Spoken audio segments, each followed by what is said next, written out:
Hi, I'm Carrie Ann Stout, founder and CEO of Vinco Bar Exam Coaching, and we are continuing on with our interview with some of our recent bar exam passers. Yay!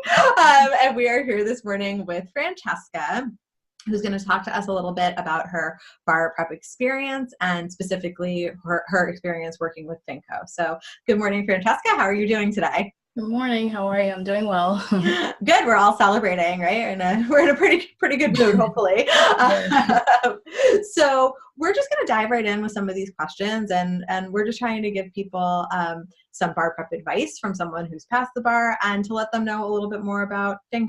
So let's just dive in with our first question.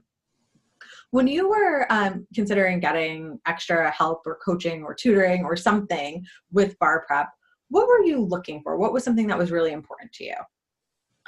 Well, I wanted a different approach from the commercial. So I used Barbary the first time I tried to take the bar, and I just wanted a different approach in the sense that wasn't like a cookie cutter approach. I wanted something that was customized to my weaknesses, my strengths. So I wanted someone to assess my weaknesses and strengths and be able to customize a study plan that would work for me, and also something that was affordable, because I really appreciated that Vinco allowed me to make payment plans or monthly payment plans. Yeah. And also another thing was I wanted to work with someone who was trustworthy, and I knew Carrie Ann from law school, so I knew that it checked all of my boxes.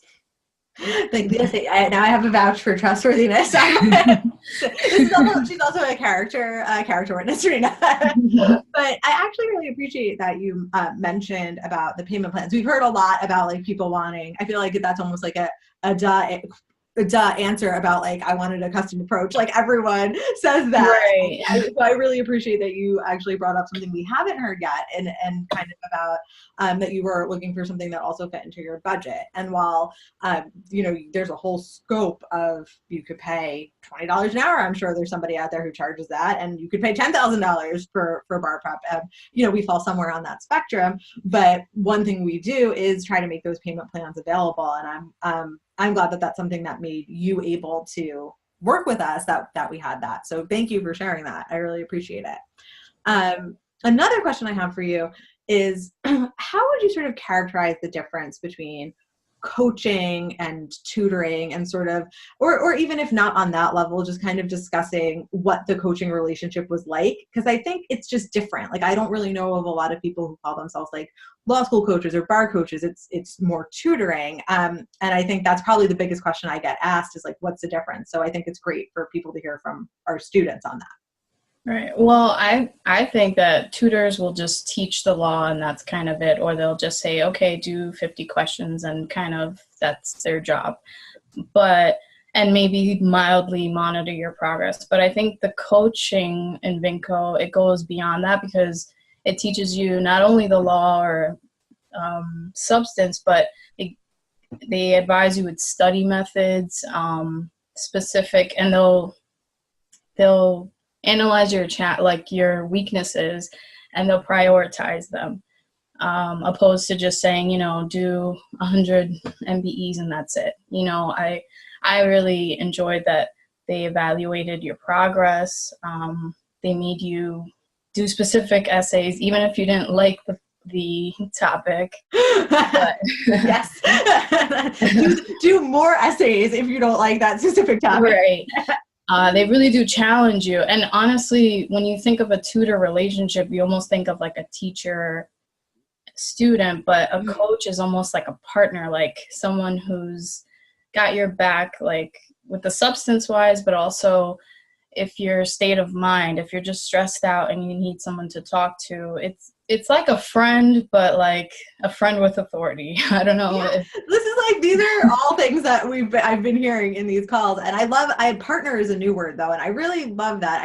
I forget my exact phrasing that I have on the website, but it's like, we'll be your coach, teammate, and cheerleader. And so it's like, right, it's like we're going to do like some of the teaching part, like you said, and make sure you have what you need. But then we're also going to be with you while you're going through it. So it's not just like making the plan and giving you the plan. We're helping you execute the plan. And then we're also like with our pom-poms telling you that you can do it and, keeping the mindset and stuff. So that's, I use those three categories, but I like partner too, because that's really important to us, that our students know that it's not like, here's your plan, go and do it, that they know we're going to be with them every step of the way. And I'm glad that was your experience as well. And so you may have mentioned, or obviously I may just know this, that the time you passed the bar was not the first time you had taken the bar exam. And I think it's really helpful for students to hear what works.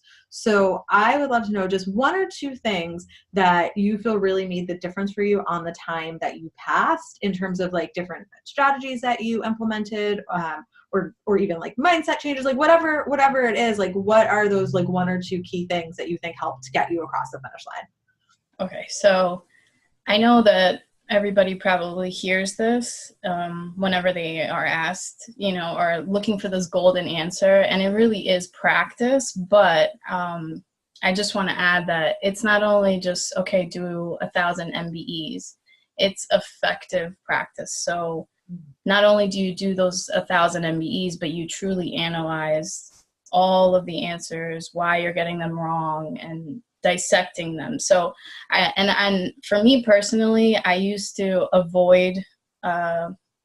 deliberately avoid, for me it was property, because I hated property. I knew that my MBEs were always low, and I would almost take comfort in doing tort questions. But an advice for a repeat taker, if you know your challenge, I would say start off with that, because I hated mortgages. And at the end of the process, I actually kind of understood it and I didn't mind the mortgage question. So I would say start off with your challenges, do a lot of practice MBEs and truly analyze them. And I would say the biggest difference studying wise was doing the essays from the website, and really not looking at any notes and just doing the best you can, because you do truly improve. So it sounds like to me, and this is just like, knowing you, having that relationship with you from also, that like you always kind of knew the best practices, but it almost sounds like you were more strict with yourself in how you implemented them this time, and like sort of took it on. We're like, I'm doing it. Like, it's not that I know I should do it, it's that I'm actually doing it. And that's a different takeaway than what you said, but I think that's an important point, is that you can know stuff, but if you're not actually implementing it, it's not going to help you, right? It's not going to move you forward. But I think you said some really important things I want to recap, which is it's not just about doing practice questions, it's the quality of which you're doing them and reviewing them. It's important not to avoid the things that you don't like or that you're not good at. Instead, try to make them your strength, or at least neutralize the impact that they're having, right? Because, rule against perpetuities is never going to be my strength for sure, but I could neutralize the impact it's going to have, for example. And I think that's really good advice. And so that was sort of my next question, is like, if you could give like one piece of advice to anyone studying for the bar exam, is there anything else that you would add as like, here's one more thing to make sure that you do, or does that pretty much cover it?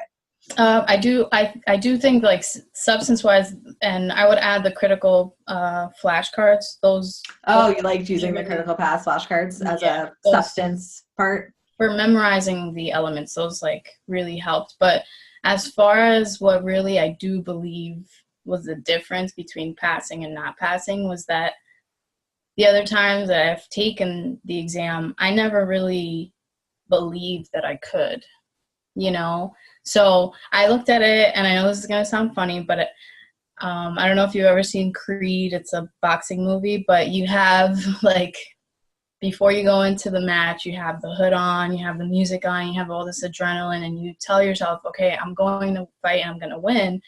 I literally had that mentality where I told myself, and I actually believed that I could pass the day of the exam. So the day of the exam, I was actually very relaxed, because I was like, you know what? I fully prepared, and I am 100% confident that I can do this. So I would say to anyone, especially repeat takers, because I know that that's kind of like a shot to your confidence, I think that state of mind and just having ultimate confidence is a big key to being able to succeed. I love everything about what you just said on a general level, in that, like, I think that is amazing and important advice.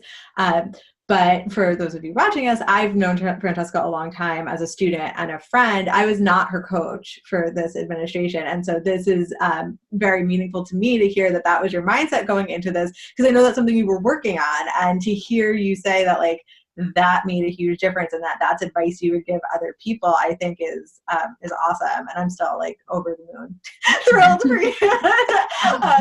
Very celebratory. So we'll end with one final question, which is, part of the reason for doing these videos is to let people who are maybe considering working with Vinco learn a little bit more about us. So as, one of our former students, like, what's something that you, like, loved about working with Vinco, or that you felt like made the experience different? Like, why would someone maybe want to work with us?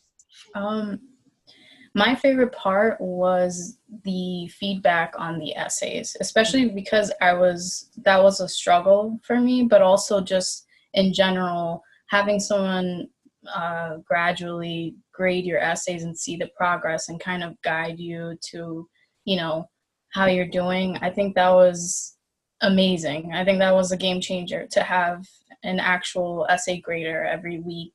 And also the ability to have someone create a study plan that was catered to you, and also the video calls, because every week we would go over specific subjects and dissect those essays. And I really do think that those were very helpful. I'm trying not to faint that you're saying that anything essay related was what you ended up thinking was your favorite part of working with Vinco. Steve must have done a great job with his essay feedback, because I know that's something that you didn't like, and to hear, at the end, and that has been an underlying theme actually in these calls I'm having with students, is that the thing that they went in with feeling like was their biggest struggle, that ends up being the thing they're saying they felt like was their favorite part. Because I do think there's something powerful to overcoming the challenge and then feeling like, hey, I did this. And, like, of course, the bar exam as a whole is the challenge, but there were these little mini, like, mountains to climb throughout. And if essays were one for you, now looking back, I think it makes sense that you're like, yeah, I did that. Essays. Yeah.